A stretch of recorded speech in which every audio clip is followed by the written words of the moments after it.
नमस्कार दोस्तों, मैं विवेक पंडित आपका अपने चैनल क्राइम स्टोरी बाय विवेक पर हार्दिक अभिनंदन, वंदन और स्वागत करता हूं। यहां मैं हर बार एक नई और सच्ची क्राइम स्टोरी लेकर आता हूं। अगर आप भी क्राइम की रहस्यमयी दुनिया में रुचि रखते हैं तो चैनल को सब्सक्राइब करें और बेल आइकन दबाएं ताकि हर कहानी सबसे पहले आपके पास पहुंचे। आज की कहानी कोई काल्पनिक स्क्रिप्ट नहीं बल्कि एक ऐसी सच्चाई है जो फिल्मों को भी मात देती है। 2011 में एक लड़का अचानक गायब हो जाता है। सालों तक घरवाले और पुलिस उसको ढूंढते हैं लेकिन कोई सुराग नहीं मिलता। फिर 9 साल बाद एक ऐसा खुलासा होता है कि हर कोई सन्न रह जाता है। क्या हुआ था उस रात, कौन थे उस साजिश के पीछे और कैसे सुलझा ये परफेक्ट मर्डर। हर पल सस्पेंस से भरा है। अंत तक बने रहिए क्योंकि ये कहानी आपको चौंका देगी। चलिए शुरू करते हैं। ये कहानी शुरू होती है 2010 में राजस्थान के अलवर जिले के तबोकरा गांव से। यहाँ रहता था कमल सिंगला, 32 साल का एक बिजनेसमैन। वो बिल्डिंग मटेरियल, गिट्टी, बालू, सीमेंट की सप्लाई करता था।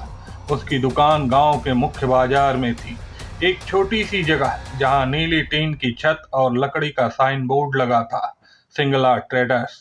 कमल मेहनती था, गांव में उसकी अच्छी साख थी। उसका परिवार साधारण था, माता पिता और 2 छोटे भाई। काम के सिलसिले में वो अक्सर पास के गांव खैरथल जाता था जहां एक बड़ा हाउसिंग प्रोजेक्ट चल रहा था। ठेकेदारों से डील करना, माल की डिलीवरी देना, ये उसका रोज का काम था। सितंबर 2010 की एक शाम करीब 5 बजे वो खैरथल में ठेकेदार से मिलने गया। लौटते वक्त उसकी नज़र एक लड़की पर पड़ी। वो अपने घर के बाहर मिट्टी के आंगन में झाड़ू लगा रही थी। लंबे काले बाल, नीली सलवार सूट में उसकी सादगी में कुछ खास था। उसका नाम था शकुंतला। शकुंतला 18 साल की थी। कमल को वो पहली नज़र में पसंद आ गई। लेकिन क्या ये मुलाकात इतनी आसान रहने वाली थी? कमल ने अगले दिन गांव में शकुंतला के बारे में पता लगाया। शकुंतला एक गरीब किसान की बेटी थी। शकुंतला के पिता राम स्वरूप 55 साल के थे। उसकी मां कमला 50 साल की थी और वो 4 भाई बहनों के साथ एक कच्चे मकान में रहते थे। शकुंतला का बड़ा भाई राजू 28 साल का था। वो मजदूरी करता था। कमल ने सोचा कि शकुंतला से सीधे बात करना ठीक नहीं। उसने उसके भाई राजू से दोस्ती की।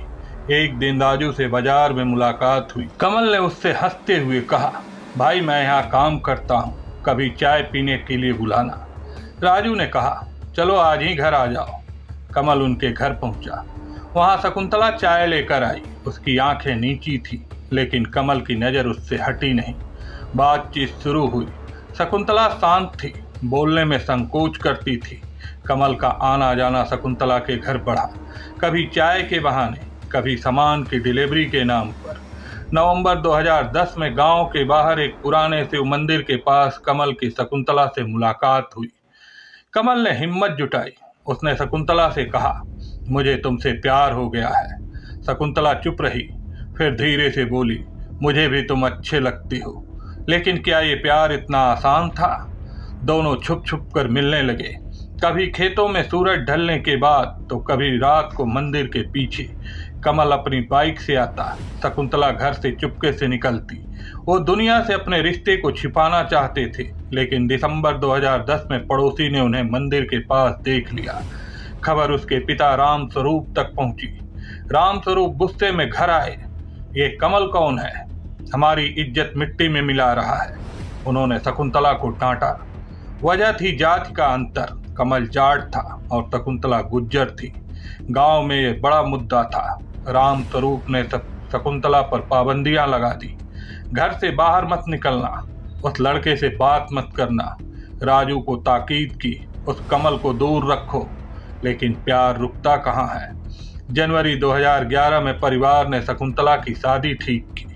लड़का था रवि कुमार, 29 साल का, दिल्ली के कापसहेड़ा में किराने की दुकान चलाता था। गुज्जर जात का था, मध्यम वर्गीय परिवार से था। रवि के पिता हरिराम 60 साल के और उसकी मां सरोज 57 साल की। बेटे की शादी से वो खुश थे। 15 जनवरी को रिश्ता पक्का हुआ। शकुंतला घबरा गई। उसने राजू के जरिए कमल को चिट्ठी भेजी, मेरी शादी तय हो गई है। कुछ करो।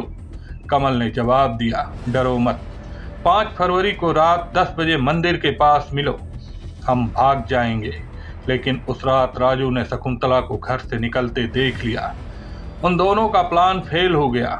8 फरवरी 2011 को शकुंतला की शादी रवि से हो गई। गांव में ढोल बजे, मेहमान आए, सबने सोचा अब शकुंतला नई जिंदगी शुरू करेगी। लेकिन 9 फरवरी को तबीयत खराब का बहाना बनाकर मायके लौट आई। उसने कहा कि मुझे बुखार है। 2 हफ्ते वह वहां रही। 23 फरवरी को राम स्वरूप ने डांटा, अब रवि तेरा पति है और वही तेरी ससुराल है, वहीं तेरा घर, जा उसके साथ रह। शकुंतला कापसहेड़ा गई। क्या अब सब ठीक होगा? कापसहेड़ा में रवि का छोटा सा घर था, 2 कमरे और 1 आंगन। उसकी किराने की दुकान पास में ही थी। वो सुबह 8 बजे दुकान खोलता, रात 9 बजे लौटता। मेहनती था, शकुंतला से प्यार करता था, लेकिन शकुंतला का दिल तो कमल के पास था। उसने रवि से कहा, शादी से पहले मैंने मन्नत मांगी थी, जब तक वो पूरी न हो जाएगी हम शारीरिक संबंध नहीं बनाएंगे।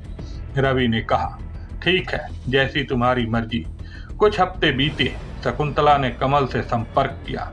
10 मार्च को उसने फोन पर कहा, मैं रवि के साथ नहीं रहना चाहती, कुछ करो। कमल ने कहा, सब ठीक कर दूंगा। 22 मार्च की सुबह शकुंतला ने रवि से कहा, मेरी बहन दिल्ली में रहती है, चलो हम मिलने चलते हैं। रवि तैयार हो गया।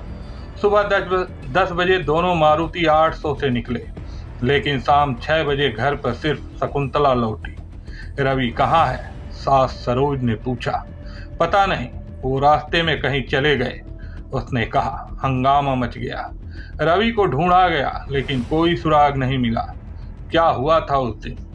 23 मार्च को हरिराम कापसहेड़ा थाने गए। उन्होंने थानेदार से कहा, मेरा बेटा गायब है। सब इंस्पेक्टर विजय सिंह ने केस दर्ज किया। उन्होंने शकुंतला से पूछताछ की, रवि कहाँ गया? शकुंतला ने कहा, हम बहन के यहाँ जा रहे थे। NH 8 पर उसने गाड़ी रोकी, बोला 5 मिनट में आता हूँ, किसी से मिलना है। मैं इंतजार करती रही, लेकिन वो नहीं आया। फिर मैं अकेले लौट आई। पुलिस ने उस जगह की तलाशी ली। NH 8 के पास एक सुनसान सड़क, जहाँ ट्रक खड़े रहते हैं। कुछ नहीं मिला। 22 अप्रैल को हरिराम ने अपहरण का केस दर्ज करवाया। पुलिस ने शकुंतला से फिर पूछा। इस बार उसने 10 मिनट बताया। उसका जवाब बदल रहा था। शक बढ़ा। मई 2011 में मामला दिल्ली क्राइम ब्रांच को सौंपा गया। इंस्पेक्टर अजय शर्मा ने कमान संभाली। शकुंतला और राजू से सख्त पूछताछ हुई। 10 मई को राजू ने कहा, कमल शकुंतला का दोस्त था। कमल को 12 मई को अलवर से पकड़ा गया। उसने कहा, मैं सिर्फ शकुंतला को जानता हूँ, रवि से मेरा कोई लेना देना नहीं है। क्या कमल सच कह रहा था? जून 2011 में शकुंतला और कमल का पॉलीग्राफ टेस्ट हुआ। शकुंतला ने कहा, मैंने कुछ नहीं किया, रवि खुद चला गया। कमल ने कहा, मुझे कुछ नहीं पता, लेकिन नतीजे अस्पष्ट थे, बयानों में झोल था। शकुंतला ने पहले कहा, रवि 5 मिनट में लौटने वाला था। फिर कहा 10 मिनट में। न 100, न गवाह, न सबूत। पुलिस अंधेरे में थी। 2017 तक कुछ नहीं मिला। हरिराम ने हाई कोर्ट में अपील की, मेरे बेटे को इंसाफ दो। 5 अगस्त 2017 को कोर्ट ने पुलिस को फटकार लगाई। क्राइम ब्रांच ने सितंबर 2017 में शकुंतला, राजू और कमल का ब्रेन मैपिंग टेस्ट करवाया। राजू बेगुनाह निकला। कमल ने कहा कि शकुंतला की शादी हुई तो मैंने उससे कहा कि रवि को दूर रखो, उसे ठिकाने लगाएंगे। शकुंतला चुप रही। पुलिस को सबूत चाहिए था। 14 सितंबर को दोनों को छोड़ा गया, लेकिन 15 सितंबर को कमल और शकुंतला दोनों गायब हो गए। पुलिस को यकीन हो गया कि यही लोग दोषी हैं। 20 सितंबर को दोनों के ऊपर 50-50 हजार रुपए का इनाम रखा गया, लेकिन 2 साल तक कुछ नहीं मिला। क्या वो बच जाएंगे? 27 दिसंबर 2019 को मुखबिर ने बताया कि शकुंतला अलवर जिले के शालीमार कॉलोनी में है। रात 11 बजे इंस्पेक्टर शर्मा ने टीम के साथ छापा मारा। एक छोटे से किराए के मकान में, जहां दीवारें सीलन से भरी थीं, शकुंतला रह रही थी। शकुंतला को पकड़ा गया। पूछताछ में वो टूट गई। उसने कहा कि जब मेरी शादी रवि से ठीक हुई तो कमल ने मुझसे कहा कि शादी कर लो, रवि को पास मत आने देना, फिर हम उसे रास्ते से हटा देंगे। कमल ने फिल्म हमराज देखी थी।